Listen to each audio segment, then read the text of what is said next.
छठ पूजा क्या होता है? सबसे पहले किसने की छठ पूजा?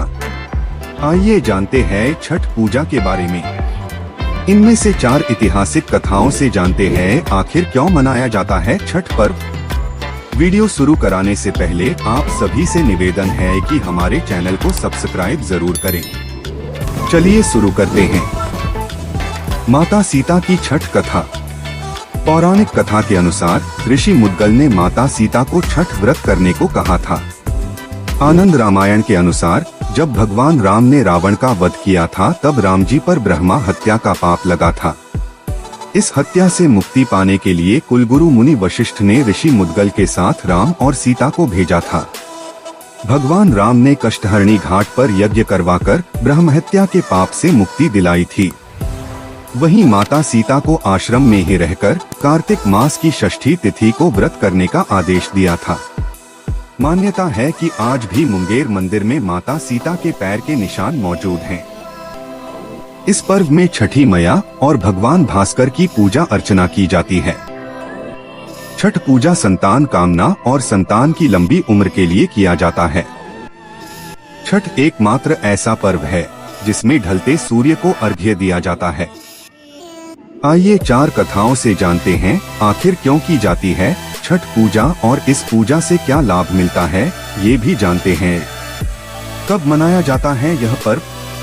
चलिए जानते हैं। कार्तिक मास की चतुर्थी तिथि नहाय खाए से लेकर षष्ठी को डूबते सूर्य देव का पूजा करके उसके बाद अर्घ देकर शुरू होने से सप्तमी तिथि उगते सूर्य को अर्घ्य देने तक छठ पर्व मनाया जाता है। यह पर्व आस्था के साथ और बहुत धूमधाम से घर से निकलकर तालाब, पोखरा, नदी या घाट बनाकर पूजा किया जाता है। इस दौरान भगवान भास्कर और छठी मैया की पूजा अर्चना की जाती है। छठ पूजा खास तौर पर संतान की कामना और लंबी उम्र के लिए की जाती है। छठी मैया सूर्य देव की बहन हैं और इस पर्व पर इन दोनों की ही पूजा अर्चना की जाती है। 4 दिन तक चलने वाले इस पर्व में सात्विक भोजन किया जाता है। पहले दिन खरना, दूसरे दिन खरना, तीसरे दिन सूर्य संध्या अर्घ्य और चौथे दिन उगले सूर्य को अर्घ्य दिया जाता है। महापर्व छठ को मनाए जाने के पीछे कई कहानियां प्रचलित हैं। आइए इनमें से कुछ कहानियां आपको बताते हैं। एक कहानी और राजा प्रियंवद की छठ कथा। पुराणों के मुताबिक राजा प्रियंवद को कोई संतान नहीं थी। महर्षि कश्यप ने पुत्र प्राप्ति के लिए यज्ञ कराई और यज्ञ आहुति के लिए बनाई खीर प्रियंवद की पत्नी मालिनी को दी।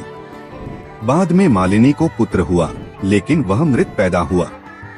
प्रियंवद बहुत दुखी हो गए। वह पुत्र को लेकर श्मशान गए और पुत्र वियोग में अपना प्राण त्यागने की कोशिश की। उसी वक्त भगवान ब्रह्मा की मानस पुत्री प्रकट हुई। राजा ने पूछा कि आप कौन हैं? उन्होंने कहा, सृष्टि की मूल प्रवृत्ति के छठे अंश से उत्पन्न होने के कारण मैं षष्ठी हूँ। राजन, तुम मेरी पूजा करो और इसके लिए दूसरों को भी प्रेरित करो तो तुम्हें इस दुख से मुक्ति मिल जाएगी। इसके बाद राजा ने पुत्र इच्छा से देवी षष्ठी का व्रत किया और उन्हें पुत्र रत्न की प्राप्ति हुई। तभी से षष्ठी यानी छठी मैया की पूजा होती चली आ रही है। सूर्य पुत्र कर्ण की छठ कथा। एक अन्य मान्यता के अनुसार छठ पर्व की शुरुआत महाभारत काल में हुई थी। सबसे पहले महादानी सूर्यपुत्र कर्ण ने सूर्य देव की पूजा शुरू की थी। कर्ण बिहार के अंग प्रदेश वर्तमान भागलपुर के राजा थे और सूर्य और कुंती के पुत्र थे।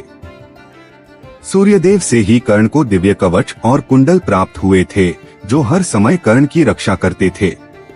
कर्ण भगवान सूर्य के परम भक्त थे और वह प्रतिदिन घंटों कमर तक पानी में खड़े होकर सूर्य को अर्घ्य देते थे। सूर्य की कृपा से ही वह महान योद्धा बने। आज भी छठ में अर्घ्य दान की यही परंपरा प्रचलित है। द्रौपदी की छठ कथा। छठ पर्व के बारे में एक कथा है। कथा के अनुसार महाभारत काल में द्रौपदी परिवार की सुख शांति और रक्षा के लिए छठ का पर्व बनाया था। जब पांडव अपना सारा राजपाट जुए में हार गए तब द्रौपदी ने छठ व्रत रखा। उनकी मनोकामनाएं पूरी हुई और पांडवों को राजपाट वापस मिल गया।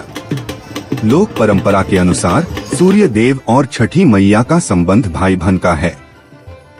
इसलिए छठ के मौके पर सूर्य की आराधना फलदायी मानी गई है। छठ पूजा खासकर बिहार, झारखंड और उत्तर प्रदेश में धूमधाम से मनाया जाता है। इस त्योहार को मनाने के लिए पूरी दुनिया में रह रहे बिहार के उत्तर प्रदेश के लोग सब काम धाम छोड़ के अपने गांव छठ के पावन पूजा को मनाने आते हैं। छठ पूजा बहुत ही शुद्ध और पवित्रता से मनाया जाता है। दोस्तों, इस वीडियो के लिए बस इतना ही। मिलते हैं अगले वीडियो में। दोस्तों, आपसे निवेदन है कि हमारे इस चैनल को सब्सक्राइब नहीं किए तो कृपया सब्सक्राइब कर दीजिए।